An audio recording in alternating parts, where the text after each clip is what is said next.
Welcome back, Rediscovery viewers. Today, Fun Tip Friday.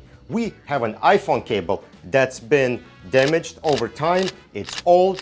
So today we are going to fix this iPhone cable with heat shrink. What heat shrink, you say? It's this flexible piece of tube that shrinks when exposed to heat. What kind of heat shrink you should get?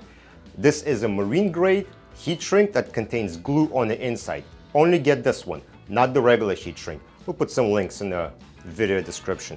We're going to slide it on like so. And we're gonna go so that we can see a little bit of the connector. And now we're going to take some fire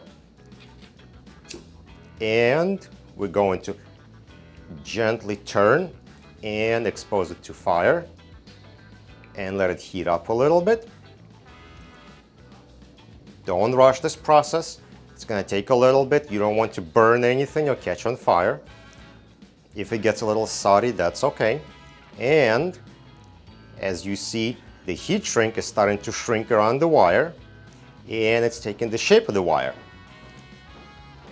Now, the reason why I said about the glue is starting to squeeze out from the ends and it's going to seal that cable. Make sure that the heat shrink doesn't slide off. Now, when it's done, blowing it to cool off, don't touch it, give it a few seconds. It's a little soggy, you clean it up and you're good to go. All right, and now that it's sufficiently cooled off, you can I'm just kidding, it's fine. It's cooled off, so now you can touch it and it's totally fine. And now you can use this cable like before. Thank you for tuning in for this Fun Friday tip.